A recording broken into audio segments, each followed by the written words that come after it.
नमस्कार बच्चों, मैं self Rohit Kumar. Welcome to channel dear topper junior we make toppers. So बेटा, आज हम करेंगे 3.1 के सॉल्यूशंस। ठीक है, आई होप आप सबने 3.1 का इंट्रोडक्शन अच्छे से देखा होगा, आपने ट्राई भी किया होगा।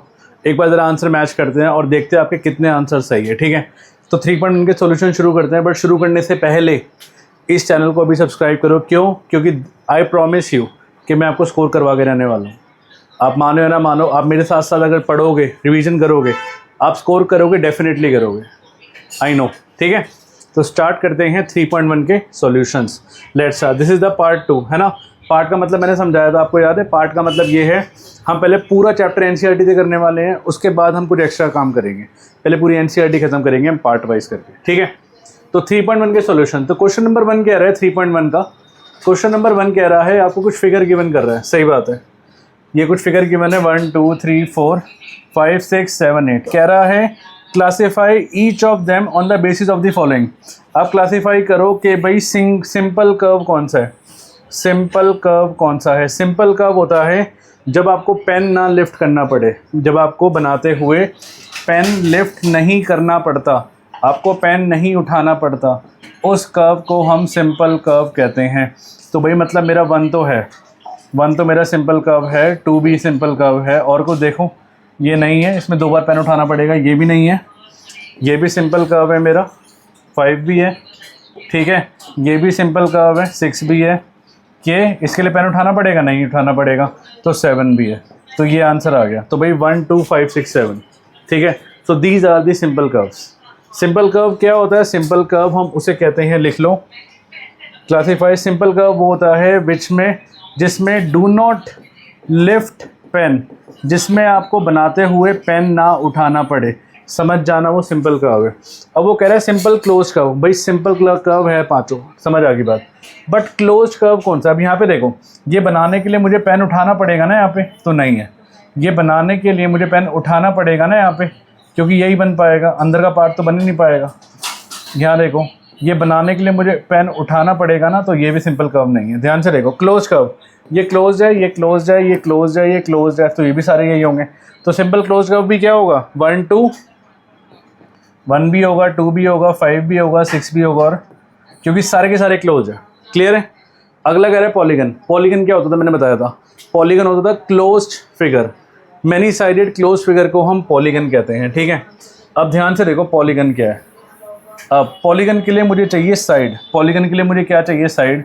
तो भाई इनकी तो साइड है नहीं, इनकी तो साइड ही नहीं है। ये पॉलीगन नहीं है, ये भी पॉलीगन नहीं है, ये भी पॉलीगन नहीं है, ये भी नहीं है, ये भी नहीं है, ये भी नहीं है। तो भाई यही तो बचे। एक ये पॉलीगन है क्योंकि साइड है 1 2 3 4 5, पेंटागन है 1 2 3 4, ये क्वाड्रिलेटरल है। तो पॉलीगन क्या हुआ?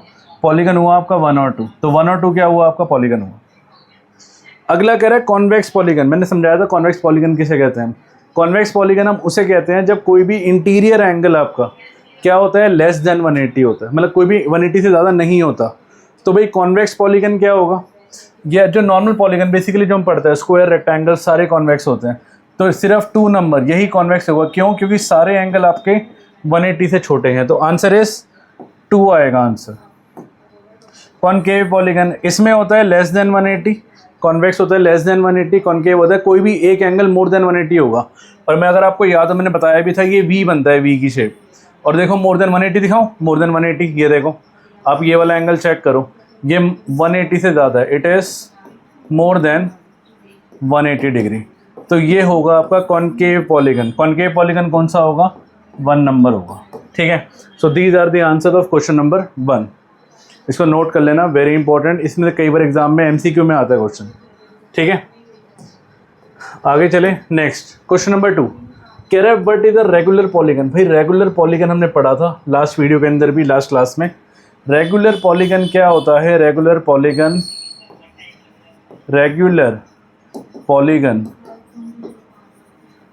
is a polygon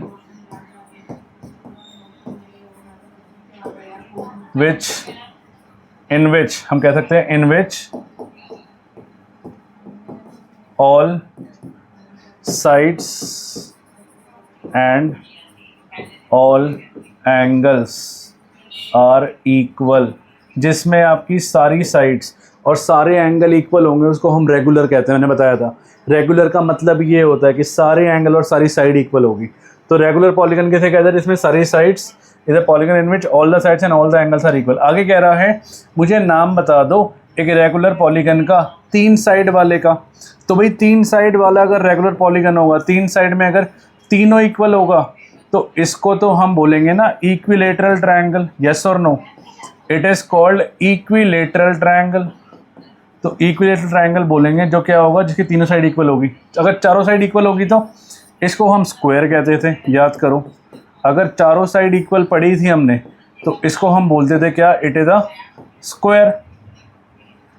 आगे कह रहे हैं 6 साइड वाली बताओ। तो अगर मैं 6 साइड वाली बना के हमने पढ़ी थी, याद है पूरी हमने लिस्ट पढ़ी थी। 6 वाले को हम हेक्सागन कहते थे, 7 वाले को हेप्टागन, ऑक्टागन, नोनागन, डेकागन। तो भाई 6 वाली साइड में बना के दिखाऊँ आपको, ये देखो बना के दिखाता हूँ। ये देखो, ये हो गया आपका हेक्सागन। तो इसका एग्जैक्ट नाम क्या हुआ, क्योंकि सारी साइड क्या है इसमें इक्वल है, it is called regular hexagon. इसको हम बोलेंगे रेगुलर हेक्सागन। क्लियर है? तो ये आंसर है इसके। फर्स्ट का हुआ इक्विलेटरल ट्रायंगल, सेकंड का हुआ स्क्वायर, थर्ड का हुआ रेगुलर हेक्सागन। इन सब में एक बात कॉमन है, सबकी सारी साइड सेम है आपस में और सबके एंगल सेम है, सारे एंगल सेम होंगे।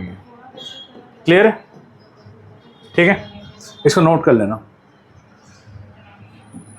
हाँ जी। इसी के साथ हमारा ये पार्ट होता है खत्म। मैंने पूरी 3.1 आपको ख़त्म करा दी है, बिल्कुल जो हमारी लेटेस्ट वाली बुक है।